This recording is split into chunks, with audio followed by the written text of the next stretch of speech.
कभी आप लोगों को शरणागति के 6 अनिवार्य नियम बतलाया गया था, क्या किसी को याद है? 6 शर्तें क्या क्या बताइए।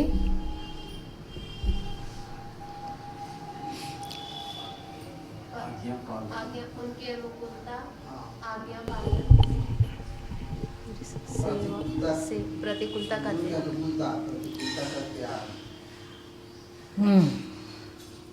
समर्पण, आज्ञा पालन, समर्पण।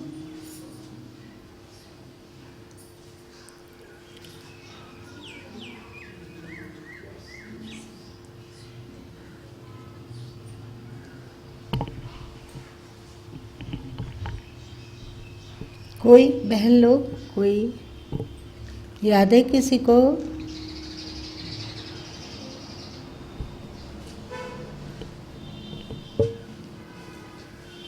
पहली शर्त थी अनुकूलता। अभी हम लोगों से क्या गलती हो रही है कि हम सदगुरु को भी मानते हैं, राम को भी मानते हैं, कृष्ण को भी मानते हैं, वेद को भी मानते हैं, गीता को भी मानते हैं, उपनिषदों को भी मानते हैं, पर हम ईश्वर की पूजा करते हुए भी, ईश्वर की भक्ति करते हुए भी उनके अनुकूल बनने की कोशिश नहीं करते हैं। ऐसा होता है। उन्होंने जो कहा, गीता में ही कहा, बीजक में कहा, अथवा उपनिषद इत्यादि ग्रंथों में कहा, उस पर हम लोग चलने में जो तत्परता होनी चाहिए वो नहीं रहती है। हम लोग बार बार अपनी इच्छाओं का अनुसरण करते हैं, अपनी अनुकूलता देखते हैं, है कि नहीं? है ना?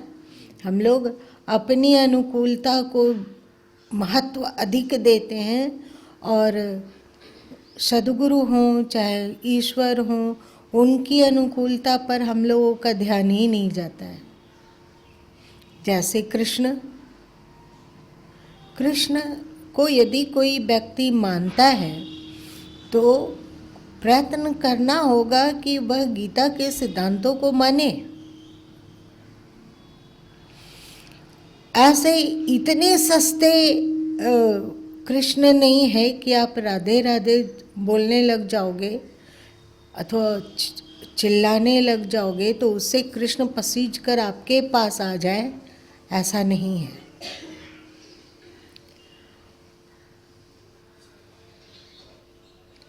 यदि आप राधे राधे ही बोलते हो तो क्या आप उसके अनुकूल चलते हैं? राधे के अनुकूल चलते हैं? नहीं चलते हैं।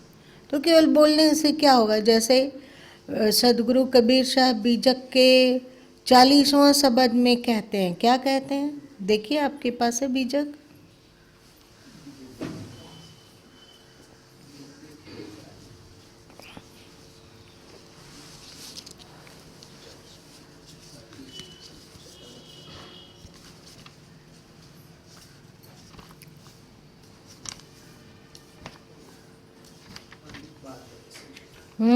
बोलिए। पंडित बात बदय सो झूठा, राम के कहे जगत गति पावे, खाड़ कहे मुख मीठा। राम के कहने से यदि गति हो जाती, आदमी को शांति मिल जाती, व्यक्ति सुखी हो जाता, तो खाड़ खाड़ कहने से मुख मीठा हो जाना चाहिए, है ना? खाड़ खाड़ कहने से मुख मीठा हो जाए।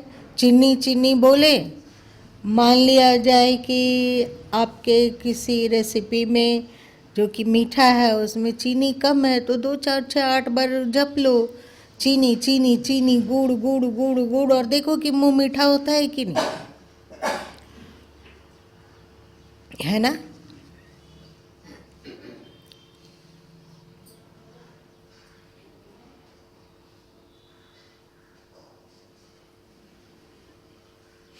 पावक कहे अंग जो डाहे, जल कहे त्रिखा बुझाई, आग कहने से किसी का हाथ नहीं जलता है, अथवा पानी पानी कहने से किसी की प्यास नहीं बुझ जाती है, अथवा भोजन कहने से किसी की भूख नहीं भाग जाती है। मनुष्यों के साथ साथ सुग्गा भी परमात्मा हरि हरि राम राम बोलता है, पर ऐसा नहीं है कि वो विकारों से मुक्त हो जाता है। होता है क्या? नहीं होता है।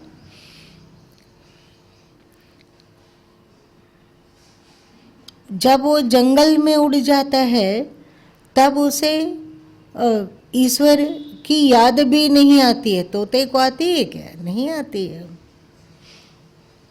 बिन देखे बिनु दरस परस बिनु नाम लिए का होई, जो याद है आप लोगों के गीता के 11वें अध्याय के 44वें श्लोक में श्री कृष्ण कहते हैं कि वह ईश्वर देखे जाने योग्य है, उसे देखा जा सकता है, उसे जाना जा सकता है और उसे प्रवेश किया जा सकता है अथवा छुआ जा सकता है, प्रवेश किया जा सकता है। वही बात यहाँ पर सदगुरु कबीर साहब कहते हैं कि बिनु देखे बिनु दरस परस बिनु, उसको देखे बिना, उसका दर्शन किए बिना, उसका स्पर्श किए बिना नाम लेने से क्या होगा? इसका मतलब जो कहते हैं कि ईश्वर दर्शन नहीं दे सकता है, जो कहते हैं कि ईश्वर प्रकट नहीं हो सकता है, ये है कि आवश्यक नहीं है कि वो हमारे मन पसंद रूप को धारण करके समक्ष प्रकट हों। वे किसी भी रूप में आ सकते हैं।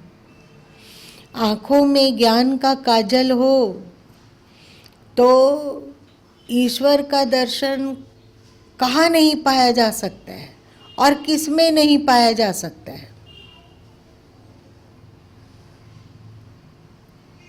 आँखों में ज्ञान का काजल हो। आप लोग क्या कहते हो? गुरु स्त्रोत में एक है ना, सलाकया, बताइए क्या है श्लोक?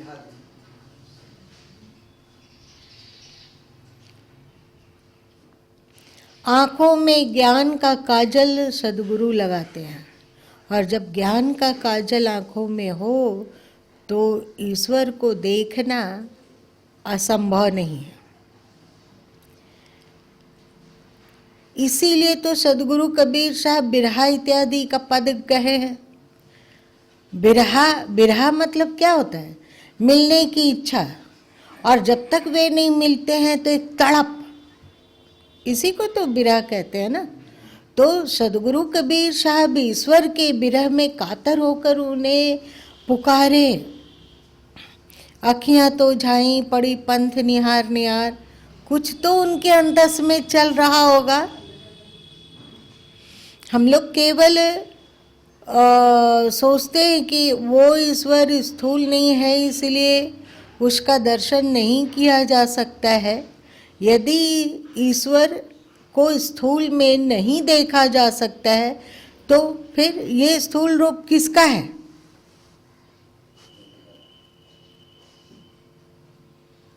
ये सब जो इतने लोग हैं वो रूप किसका है? क्या भगवान से अलग कुछ चीज है? कोई तथ्य है जो कि इन रूपों के रूप में प्रकट हुआ है, जो जगत के रूप में प्रकट हुआ है, आकाश के रूप में, वायु के रूप में, अग्नि के रूप में, जल के रूप में, पृथ्वी के रूप में? याद है आप लोगों को गीता का 9वां, 10वां और 7वां अध्याय? गीता का 7वां अध्याय, 9वां अध्याय और 10वां अध्याय, जिसमें वे अपनी विभूति की चर्चा करते हैं। श्री कृष्ण कहते हैं ना, तो वे कहते हैं कि जीवन देने वाले में मैं जल हूं, अथवा मैं जीवन हूं। अभी हम लोग जिंदा है कि मरे हुए हैं? जिंदा है, तो ये जीवन किसका है? तो कहाँ नहीं है? हम लोग देख नहीं पाते हैं। दोष उनका नहीं है, दोष हम लोगों की आंखों का है और हम लोगों की गलत धारणा और गलत समझ का है। ठीक है ना? तो यहाँ सदगुरु कबीर साहब कहते हैं कि बिनु देखे, बिना उसके दर्शन का, बिना उनके साक्षात्कार का, बिना उनको जाने, बिना उनका स्पर्श किए नाम लेने से क्या होगा? एक तड़प।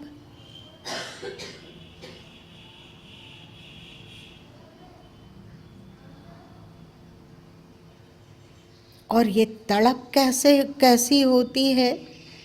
तो आप लोग यदि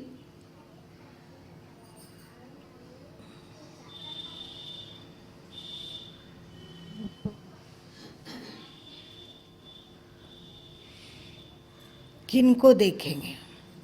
मीरा के पदों को पढ़ के देखो, कबीर के विरह संबंधी पदों को पढ़ के देखो, अथवा निमाई हाँ,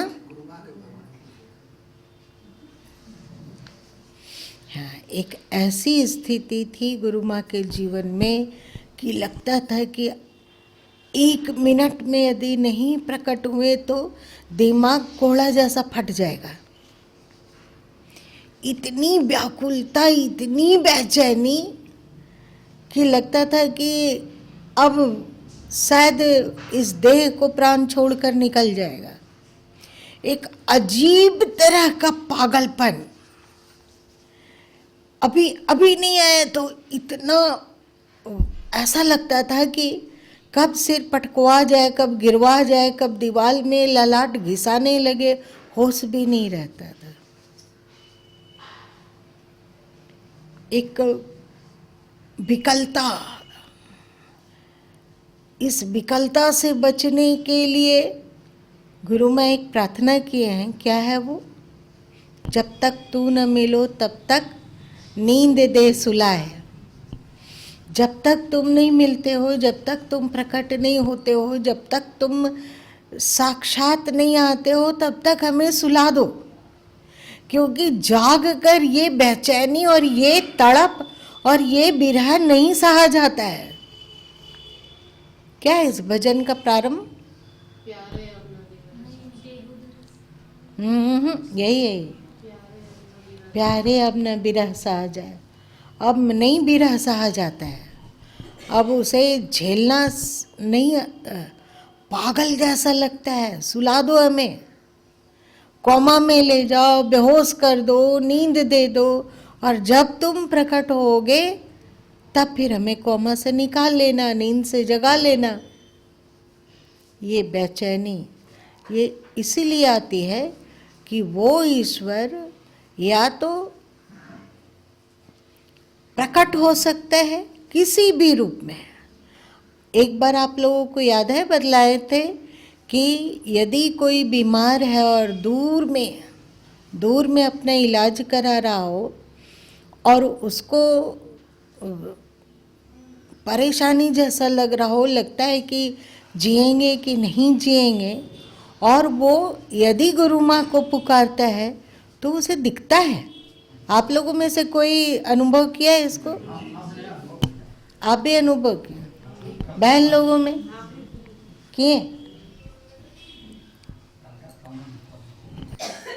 वो भक्ति के साथ, क्योंकि वह अस्तित्व जानता है कि अभी इसका बहुत ही घबराहट और नाजुक पल है, इसमें उसे ढाढ़स देना जरूरी है, तो आकृति दिख जाती है। गुरु माँ को मानते हैं तो गुरु माँ की आकृति दिख जाती है। जो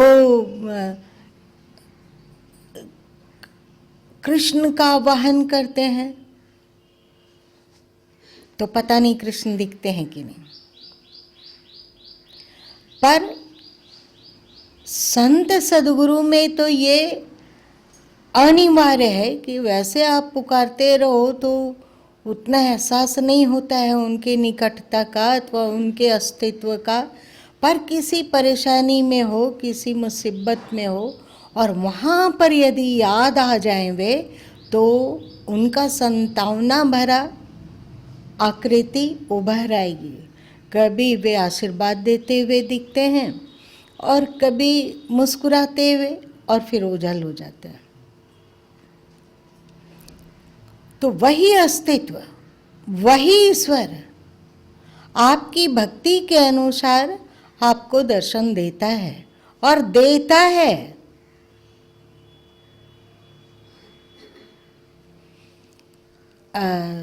सदगुरु कबीर साहब अपने पद में कहते हैं कि तेरे मेरे मनुआ कैसे के होए रे, तू कहता कागद की लेखी, मैं कहता आँखिंदे की। तुम्हारा और मेरा मन एक कैसे होगा? तुम तो शास्त्रों की बात कहते हो और हम आँखों की देखी की बात कहते हैं। तो बताओ कि लिखा पढ़ी वाली बात ज़्यादा सत्य है या जो आँखों से देखा जा रहा है वो ज़्यादा सत्य है? हाँ, तो वैसे ही गुरु माँ बोलते हैं, कहते हैं डंके की चोट से कि शास्त्र क्या कहता है वो हमें पता नहीं है, पर ईश्वर दर्शन देते हैं, ईश्वर प्रार्थना स्वीकार करते हैं और भक्त के मनोभाव के अनुसार व्यवहार करते हैं। ये देखा है गुरु माँ ने। चाहे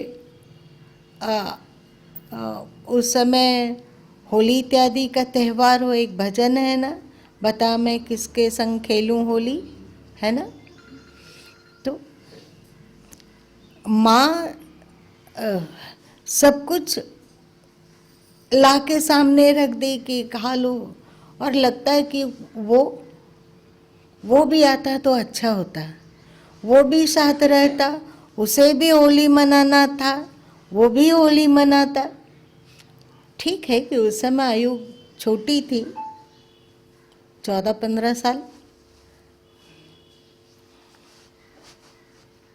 अनुभव किया कि उन्होंने जो था, भावना थी कि वो खा ले, थोड़ा सा खा ले, थोड़ा सा चख ले, तो अनुभव। और बचपन तो सारा मत खा जाना भगवान, थोड़ा मेरे लिए भी छोड़ो, ये नहीं कि अब तुम आए तो सभी उड़ा दो। ये भी, ये अनुभव किया, देखा।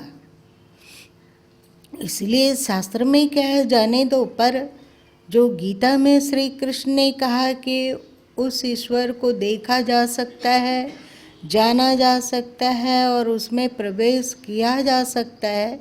बीजक में भी यही सदगुरु कबीर साहब कहते हैं कि बिनु देखे बिनु दरस परस बिनु। तो केवल आवाहन हम करें, पुकार करें कि प्रभु आ जाओ,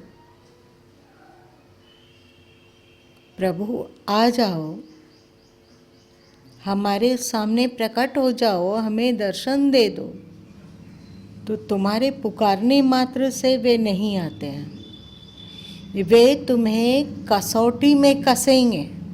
तुम उनके कितने अनुकूल चल पाते हो, मतलब तुम उनके कितना आज्ञा पालन कर सकते हो।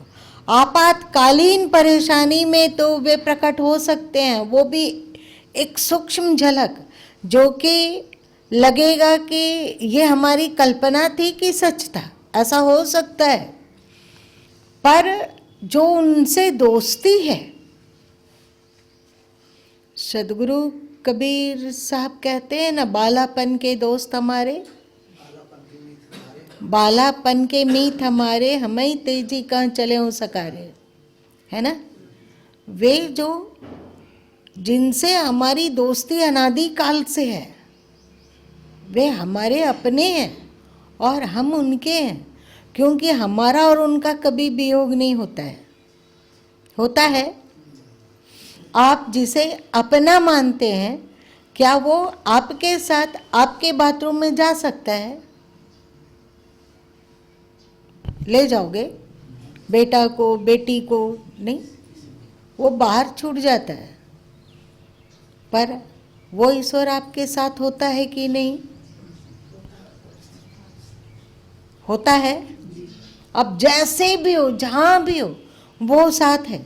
मरने के बाद यहाँ वाली सारी चीज छूट जाती है, फिर भी वो साथ रहता है, वो साथ नहीं छोड़ता है कि नहीं?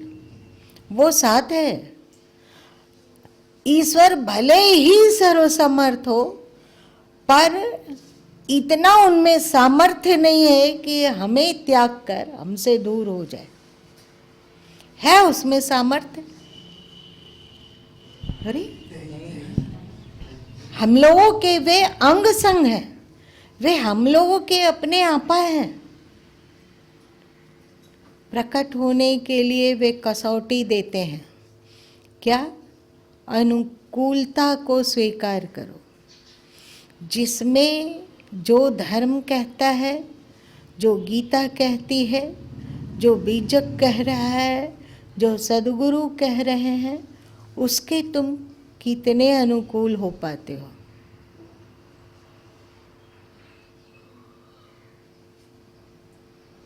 कहा गया विकारों से ऊपर उठो, तो क्या हम लोग विकारों से ऊपर उठने का प्रयत्न करते हैं? कहा गया कि मोह, अहंकार, ईर्ष्या, राग द्वेष इत्यादि से मुक्त हो, क्या हम इसकी कोशिश करते हैं? तो ईश्वर की ओर सचमुच में हम बढ़ना चाहते हैं और जानना चाहते हैं कि अध्यात्म में कौन सी मस्ती है। केवल अध्यात्म अध्यात्म कहने से कुछ नहीं होगा। सदगुरु कबीर साहब बीजक में कहते हैं, बरबर बरबर करे सब कोई, बरबर किए काज नहीं हुई। वो बड़ा है, वो बड़ा है, वो महान है, वो महान है, वो महान है, ऐसा कहने से क्या होगा? जब तक आप ना महान बन जाओगे, तब तक महानता का आनंद को आप क्या चख सकोगे? मान लिया जाए कि कबीर बहुत बड़े ज्ञानी महापुरुष थे, अथवा बुद्ध बड़े महापुरुष थे, अथवा आपके सदगुरु बड़े महान हैं, उनकी समता स्पष्ट है, उनकी निर्विकारिता स्पष्ट है, उनकी सोच स्पष्ट है, उनके जीवन से झलकता है, उनकी शांति उनके जीवन से झलकती है। तो केवल इतना कहने मात्र से क्या आप अपने सद्गुरु की जो स्थिति है, जो शांति है, जो आनंद है, जो आह्लाद है, जो त्याग वृत्ति है, उसका रस ले पाओगे? आपको उन्हें अपना आइडियल बनाकर वे जिस मार्ग से चलें अथवा चल रहे हैं, उस मार्ग का अनुसरण करना होगा, है कि नहीं? उस मार्ग का अनुसरण करना होगा, और यह अनुसरण ही तो उनकी अनुकूलता है ना? ऐसा नहीं है धन समर्पण का अपना महत्व है, समय समर्पण का अपना महत्व है, जीवन समर्पित का अपना महत्व है, पर ये तब और अधिक महत्वपूर्ण बन जाता है जब वह सब कुछ उनके अनुकूल हो। उनकी अनुकूलता का अनुसरण करना होगा, तब हम भक्ति के पहला कदम बढ़ा पाते हैं। उनकी अनुकूलता मतलब उनकी आज्ञाओं का पालन करना।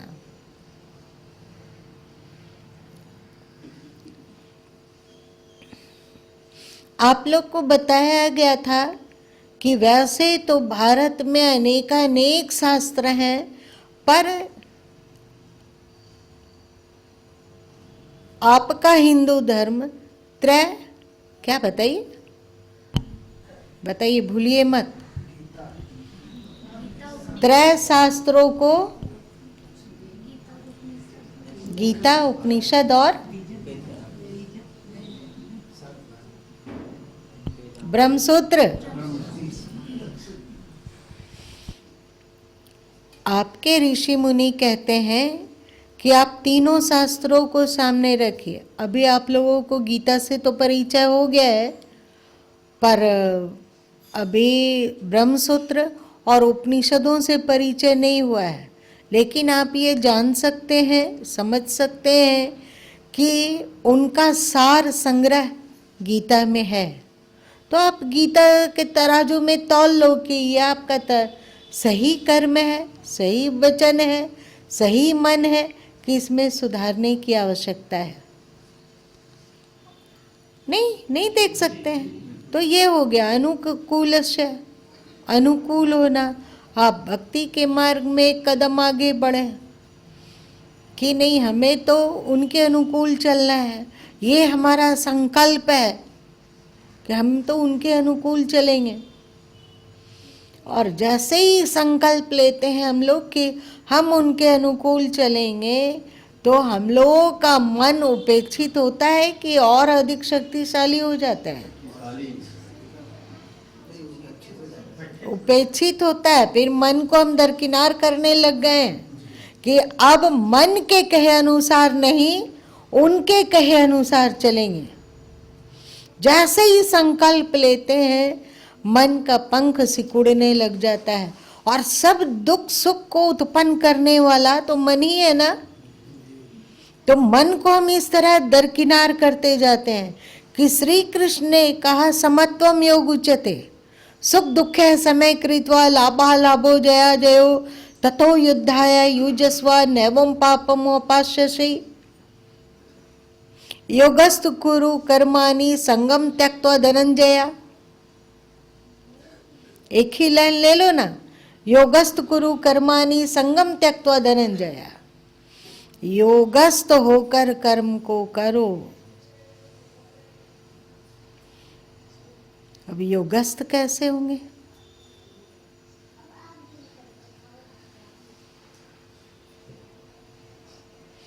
चलो, जब हम लोग संकल्प लेंगे कि हमें तो उनके अनुकूल ही चलना है, उनकी आज्ञाओं का पालन करना है, तो स्वाभाविक है कि उनकी प्रसन्नता किस में है इसको जानने में एकदम जुट जाएंगे ना। और दूसरा है प्रतिकूलस्य वर्जनम, प्रतिकूल का त्याग करना।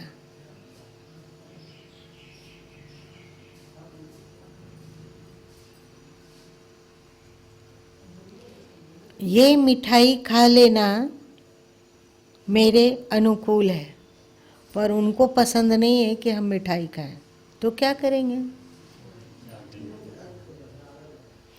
पहले देख लो, इसी तरह की बहुत सारी चीजें हैं, बहुत सारी बातें हैं जो हम लोगों को अच्छा लगता है पर उनको अच्छा नहीं लगता है।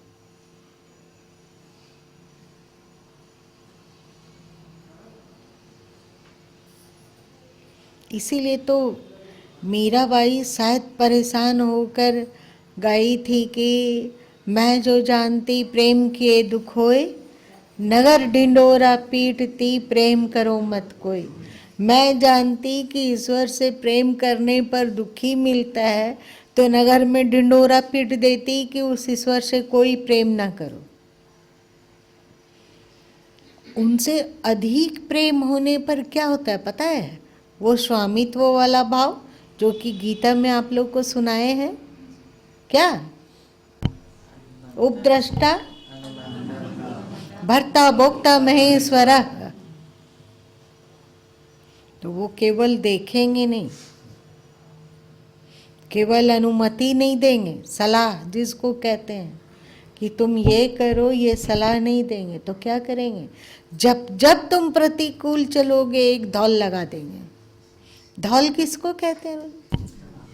राम जी को धौल लगाइए, ऐसे ही। और जैसे ही धौल लगा वैसे ही पता चला अच्छा ये उन्हें पसंद नहीं है, जल्दी बदलो जल्दी बदलो। फिर यदि वे नाराज हो गए और लुप्त हो गए आंखों के सामने से तो फिर क्या होगा मेरा? फिर क्या होगा उसके बाद? फिर क्या होगा? वो सह नहीं सकता है। तो जैसे ही उनको धौल लगता है, ठीक है ठीक है, समझ गए ये तुम्हें पसंद नहीं है तो हमें भी पसंद नहीं है, बात खत्म। त्याग दिया। तुमको पसंद नहीं तो हमें भी पसंद नहीं। प्रेम इसी को तो कहा जाता है, भक्ति इसी को तो कहा जाता है ना। केवल हम रोते रहें उनके लिए, कलपते रहें, आंसू बहाते रहें, उनको पुकारते रहें,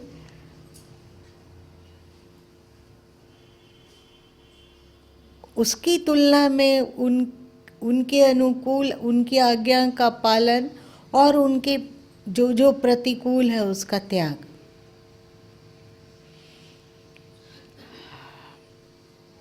जिस विधि, जिस तरह से वे हमें देखना चाहते हैं, हम उसी तरह से बनकर उनको समर्पित होएंगे। क्या है आप लोग का एक भजन की जीवन सुवासित करके तेरी देहरी पर, क्या है? जीवन सुवासित बना पर मैं प्राणों के दीपक को जलाकर तेरी देहरी पे मैं रखूं। प्राणों को दीपक, जीवन सुवासित करके तेरे चरणों में अर्पित करो। ऐसे नहीं, जैसा उन्होंने जीवन को दिया। जब हम लोग जन्म लिए थे तो अज्ञानी थे ना, तो जैसा उन्होंने जीवन दिया वैसा नहीं। गुरु माँ इससे संतुष्ट नहीं है कि जो कि त्यो धरी दिनी चदरिया। गुरु माँ को लगता है कि जीवन सुवासित बना करके तेरे चरणों में अर्पित करूं, जीवन को सुवासित बना दूं। जो जो आपके प्रतिकूल है उन दुर्गुणों को अपने जीवन से निकाल खदेड़ूं, भगा दूं।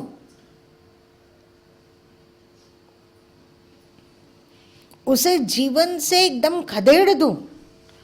जो तुम्हें प्रतिकूल है वैसा मेरा स्वभाव होगा ही नहीं, नहीं होने देंगे।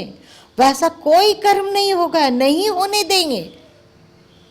वैसी वाणी कुछ भी नहीं निकलेगी, वैसा मन संकल्प विकल्प नहीं करेगा। तेरी अनुकूलता में रंगा हुआ होगा मन भी, तन भी, वाणी भी, कर्म भी, सब कुछ तेरे अनुकूलता में रंगा हुआ होगा मालिक। क्योंकि तुम्हारे सिवा अपना है ही कौन। एक जुड़ाव तो अनुभव करो, जैसे आप अपने बच्चों से अपना जुड़ाव अनुभव करते हो, जैसे आप पति पत्नी में जुड़ाव का अनुभव करते हो, जैसे आप भाई बहन में जुड़ाव का अनुभव करते हो, और तो और जैसे आप अपनी जाति से जुड़ाव अनुभव करते हो, अपने घर से जुड़ाव अनुभव करते हो, अपने पैसों से जुड़ाव अनुभव करते हो। क्या उतना जुड़ाव भी हम लोगों को अनुभव नहीं करना चाहिए उनके साथ? पर क्या अभी हम लोग इसमें पास है? अभी नहीं पास है। अभी पास हैं कि नहीं? पास हैं। देखो, इसको पास है कि फेल, इसको जांचने के लिए एक हम लोग अपनी ही परीक्षा ले लेते हैं।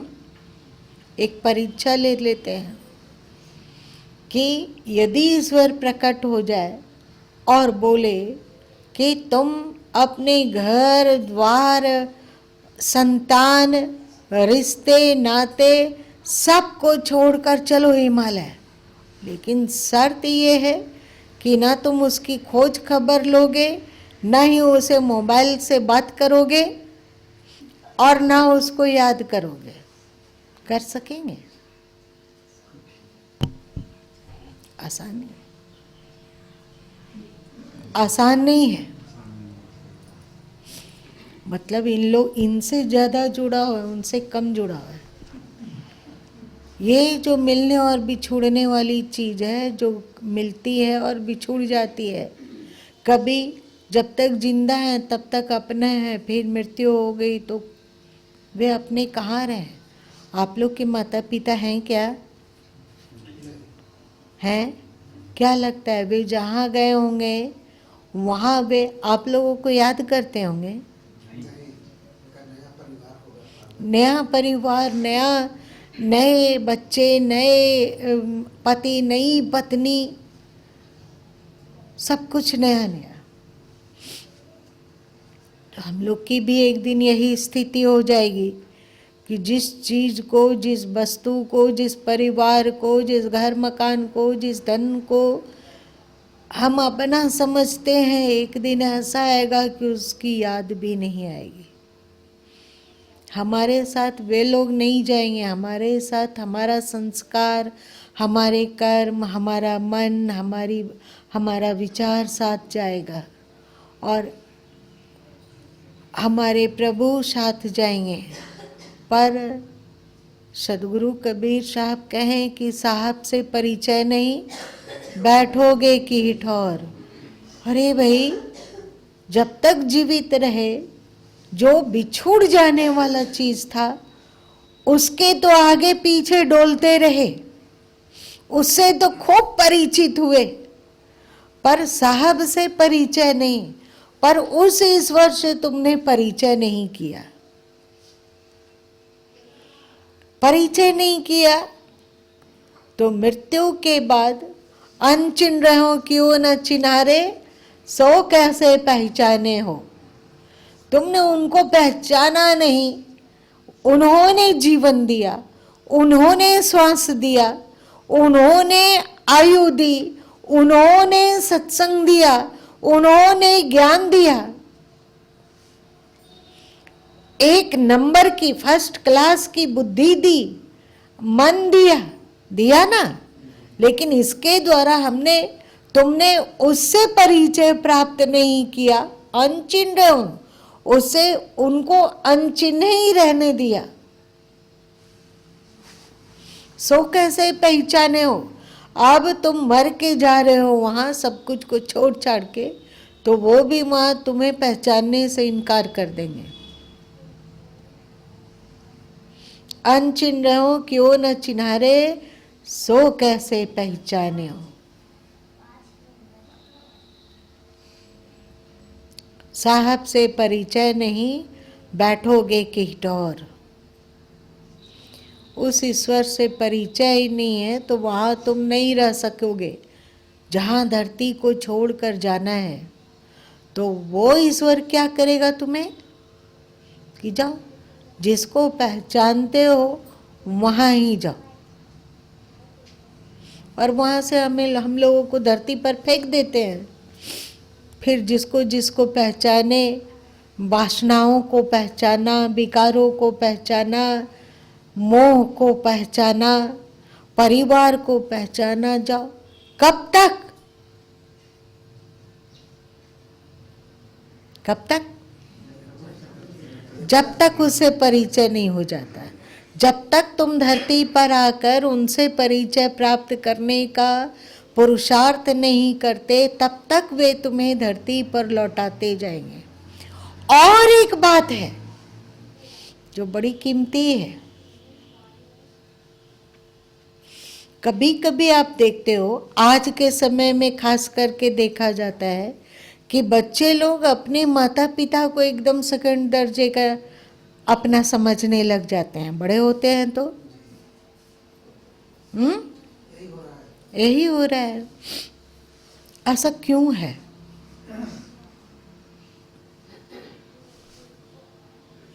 तुम्हारा मोह तोड़ने के लिए वे हर संभव उपाय करेंगे कि ये जो तुम लोगों का, हम लोगों का पागलपन का मोह है धरती से, ये टूट जाए। कभी कभी पति पत्नी में भी झगड़ा बहुत चलता है। अगर ऐसा है आपके जीवन में झगड़ा होता है तो जल्दी से भगवान को धन्यवाद दे लो कि प्रभु धन्यवाद धन्यवाद धन्यवाद, करोड़ों करोड़ों धन्यवाद कि तुमने ऐसा पति अथवा ऐसी पत्नी को दिया जो हमेशा झगड़ा करते रहता है अथवा रहती है। वो क्यों कर रहे हैं? वो आपसे प्यार करते हैं, आपका मोह तोड़ रहे हैं। पहचानो, संत मत में और सूफी मत में प्रतिकूलताओं को बहुत अच्छा साइन समझा जाता है। साइन मतलब चिन्ह। हाँ, चिन्ह। आपके जीवन में प्रतिकूलता आ रही है मतलब कि उसकी दृष्टि में आप आ गए हो, उनका प्रेम तुम्हारे लिए बढ़ने लगा है। प्रतिकूलता दे देकर वे तुम्हें, तुम्हारा संसार से मोह भंग करना चाहते हैं। बहुत प्यार करने वाली पत्नी हो और चिपकते रहे, मरने लग जाओ तो वो लोटने पोटने लग जाए, तुम्हें झकझोरने लग जाए, बताओ कितनी दुर्गति होगी तुम्हारी। होगी दुर्गति कि नहीं होगी? होगी। अब यदि वो झगड़ालू है, हम हैं यहाँ ठीक, आपको जाना जाइए ना, आपका पेंशन तो आएगा ना। आप जाइए, आप क्यों मेरे लिए सोचते हैं? आपका पेंशन है, हम ठीक है, सुख से हैं, अब जाइए। ऐसा ही सामना माँ बाप को बच्चों से करना होता है। जब बड़े लोग बुजुर्ग हो जाते हैं, माँ बाप बूढ़े हो जाते हैं और खाट पकड़ लेते हैं, तो बच्चे लोग कहते हैं कि अब तो इनका चला चली का बेला है, ये बचेंगे नहीं, बचने लायक स्थिति भी नहीं है, तो इसके पीछे पैसा खर्च करने से क्या फायदा। ऐसा आप लोग सुने हो कि नहीं सुने हो? नहीं सुने? सुने। कुछ तो बूढ़ा बूढ़ी लोग को धक्का लगता होगा जब आता है बेटा लोग अथवा बच्चे लोग और कहते हैं कि माँ तुम अपना ज्वेलरी कहाँ रखी है, और ये बताओ कि तुम्हारा एफडी वगैरह करवाई है, उसका कागज सब ठीक से रखे हो कि नहीं, कि किसी और को बांट दिए हो, पहले ही ठीक ठीक बता दो, तो मोह भंग नहीं होता होगा परिवार का। अरे कोई नहीं बोल रहे हो, अभी हम लोग अनुभव नहीं किए।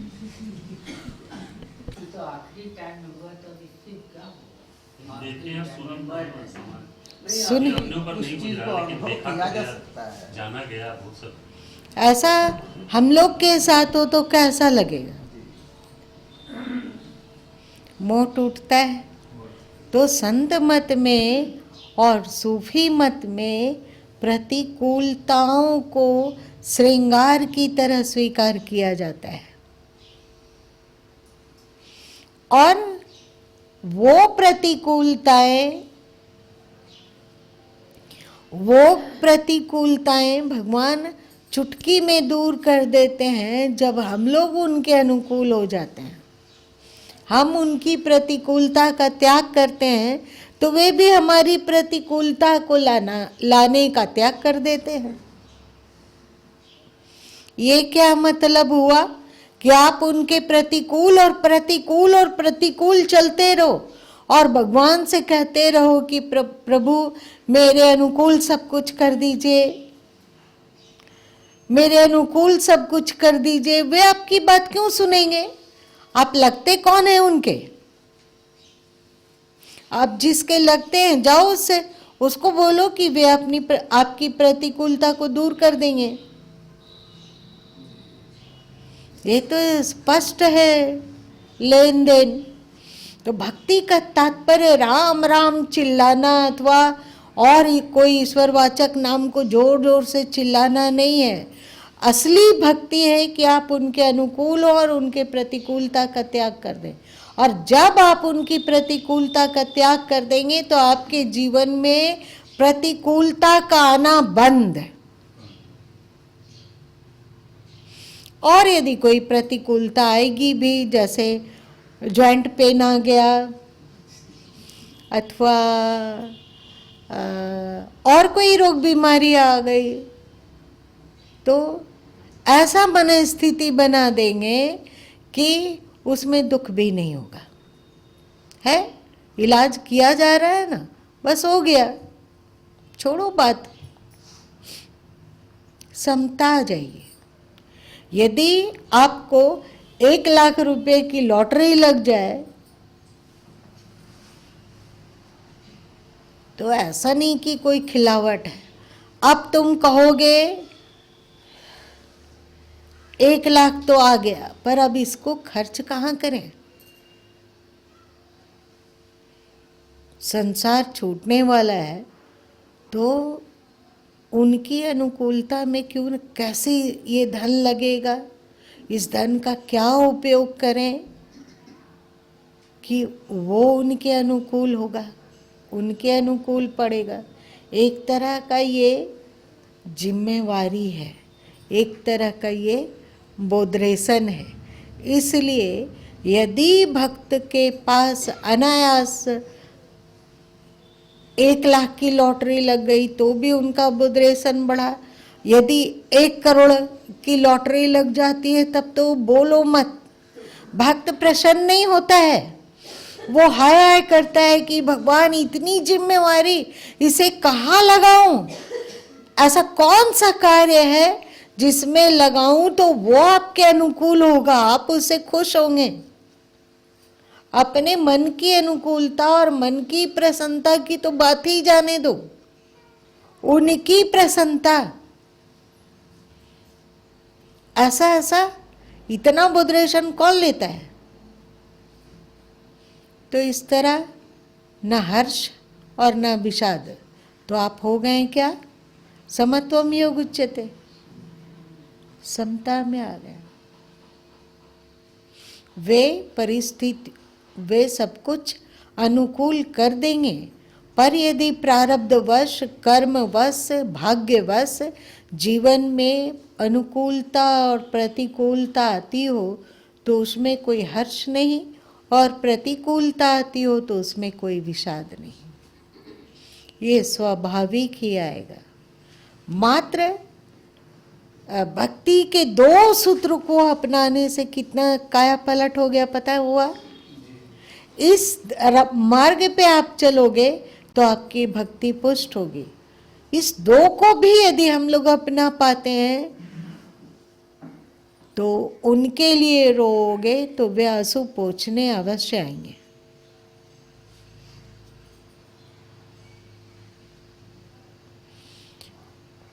उनमें कमी नहीं है, कमी हम लोगों में